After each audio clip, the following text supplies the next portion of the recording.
Hey guys, what's up? Welcome back here to today's edition of Advanced Bass Fishing, and really appreciate you guys coming by the channel to check today's episode out. And guys, today we're going to talk about deep cranking in the month of June. Without a doubt, in my opinion, June is the best month of the year for deep cranking, and deep cranking is one of those deals that it's sort of a forgotten technique, and I don't understand it because it's just one of the greatest ways that you'll ever catch big fish, and lots of them. I probably caught more big fish and big bags of fish in the month of June on a deep crankbait than about any other technique out there.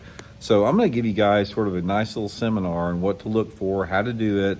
It's not complicated. It's not hard to do. Just because you're fishing deep with a crankbait doesn't make it difficult. And we're going to get into that in today's episode. Also, guys, before we get started, I'll just, all the stuff we're talking about today, I'll put all of my favorite deep diving crankbaits in my Tackle Warehouse link in the description. So if you guys would like to get set up with all the gear and equipment, rods, reels, line, the baits, everything you need for deep cranking, if you can use that link, I put it in the description. That's a good way to support the channel, and much appreciated for that. Okay, this deep cranking, let me give you a little backstory on this here, because I'm not taking credit for developing it, but I was probably one of the first people in my part of the country to utilize it before anyone else knew about it. I stumbled on it by accident. I've told this story before in another channel, but I was white bass fishing down at Grand Lake back in the late 80s. And back then, nobody had even heard of deep cranking. The only deep diving crankbait available was like a Bagley DB3 that ran about 10 or 12 foot. But people didn't deep crank like they do now. When people threw a crankbait, they just threw it up on the bank and fished rocky banks with it. But anyway, there were some white bass schooling out in the middle of the lake down at Grand Lake in Oklahoma, and I went over there, and all I had on was a Bomber 7A that ran about probably 7 or 8 foot deep that I had been just cranking rocky banks with.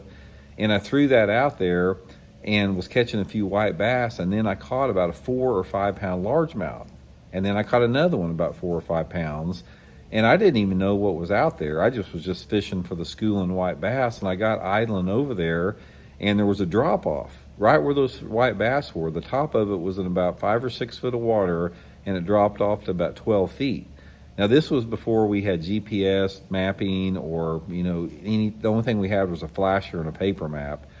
And I went back there. I did get some of those DB3s that ran deeper, and went back there the next week and just whacked them. I mean, caught 20 off of that one spot. So it didn't take much for me to click, and I started running around and looking for those other type of areas on the lake. And I spent the next 3 or 4 years with a paper map and my flasher finding all these drop-offs that I could deep crank with, and wound up winning about every tournament they'd have down there in the month of June. I'd either win it or get second place in it for about a 3-year or 4-year period until people got onto it and they figured it out and they heard about me catching them on it. So that's how I got introduced with it. So here's the deal.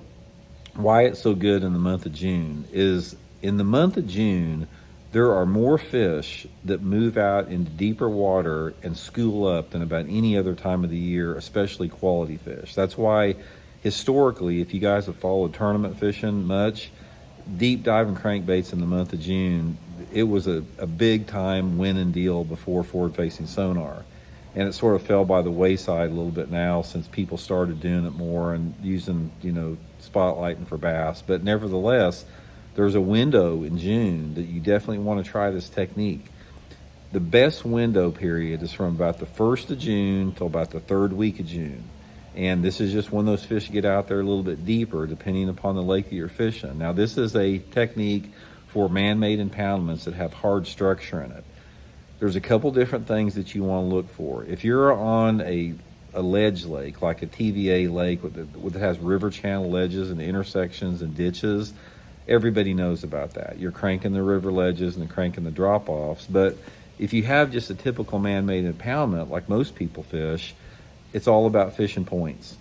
What you want to do is you just want to get out there and try to find those points, those gradual tapering, flatter points that have some type of a break on it. It doesn't have to go like this and break straight down. Just some type of a gradual taper to it in that zone of about 7 to 15 feet.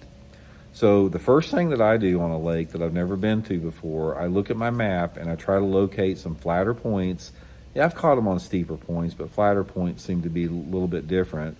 And take that deep diving crankbait. And my favorite ones, number one is a DD22, like a Norman DD22, that Mega Bass Deep 6, and that Strike King 6XD, and the Fat Free Shad. Those are the four that I use. I'll link them all in my description of this video for you guys to pick some up. I think those are the only four that you need. And each one of those crankbaits has a different profile and a different vibration and a different wobble.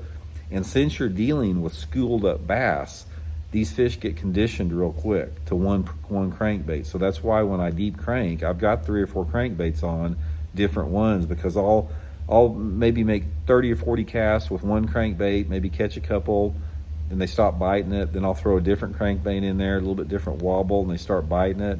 And I just cycle and rotate through those, 3 or 4 different crankbaits there. So to make it easy, if you don't know a lot about bass fishing, or you're not real familiar with it, just put those deep diving, get you 2 or 3 of those crankbaits I'm talking about, and get out on those main lake and secondary points and just start cranking those drop-offs. Put your boat in deeper water, throw up into that 5 to 7 foot zone, and sort of crank it down into 8, 10, 12, 15 foot of water. That's going to be the first thing. Now, there's other subtleties to that, as far as, some bodies of water have like some flat banks that drop off. That can be good too. Don't think you've got to be just on points, because what you're looking for is any type of what I call a hard structure break, which is a drop off. And that can come anywhere. Just keep an eye out for it and try to concentrate on those flatter parts of the lake that drop off, again, in that magic zone of 7 to 15 feet. Going to be really, really good with that. There's not a lake in the country where this doesn't work. It works in clear water, doesn't work in like muddy water lakes, but as long as you have water visibility in a lake of over 2 feet, which most lakes do, the deep diving crankbait in the month of June is going to be a big key technique for catching quality fish. My favorite colors for it is I like a brighter color most of the time. Any type of a chartreuse side with a blue or black back is going to be really good. Like a pale looking chartreuse, some type of a perch pattern with chartreuse or orange. It seems like to me the brighter color crankbaits work really, really good. I'll throw a shad pattern occasionally, but to be honest with you guys, the brighter chartreuse sided ones, and I don't mean like a bright chartreuse. My favorite is like that faded out, pale looking chartreuse. They just get more bites. And I think a lot of it is the fact that bait is down deeper and maybe they can see it better, but that's just the colors I prefer. Another thing to remember with it is you got to have a fast retrieve. These big crankbaits, they pull hard and they're going to wear you out a little bit. So when you cast them out there, make sure you point your rod tip straight at the crankbait. It'll be a lot easier for you. It doesn't wear you out near as much. And use a medium fast, on the little bit on the faster side, stop and go retrieve, sort of burning that crankbait a little bit. 12 to 15 pound test Seaguar and Vizex line, and make sure that you're hitting the bottom, because if you're not hitting the bottom, you're not going to catch anything. That is above all super critical. But just get out there, knock that bottom out, just fast stop and go retrieve. And guys, it is a great way to catch big ones. And there's nothing funner than having a 4 or 5 pound bass load up on a big crankbait. It's a super fun bite. And another thing about it is, like, you don't hardly ever catch one. If you catch one, there's almost always a little school down there. And remember, if you catch one like out on the end of a point or on a drop off, make sure that you try to get another cast back in there as quick as you can, the exact same cast. And odds are, more times than not, you're going to catch another one on that very next cast, because there's, like I said, they don't live out there by themselves. There's always schooled up on those type of structures this time of year. Anyway, guys, try it. It's a small window that works. After about the 4th week of June, it's pretty much over with. You got a 3-week window, and at the time of filming this video, guys, we're right in the middle of it. So just try it right now. Again, I got everything linked in the description to get you guys set up with what I suggest on the equipment, and hope it helps you guys catch some. We'll talk later.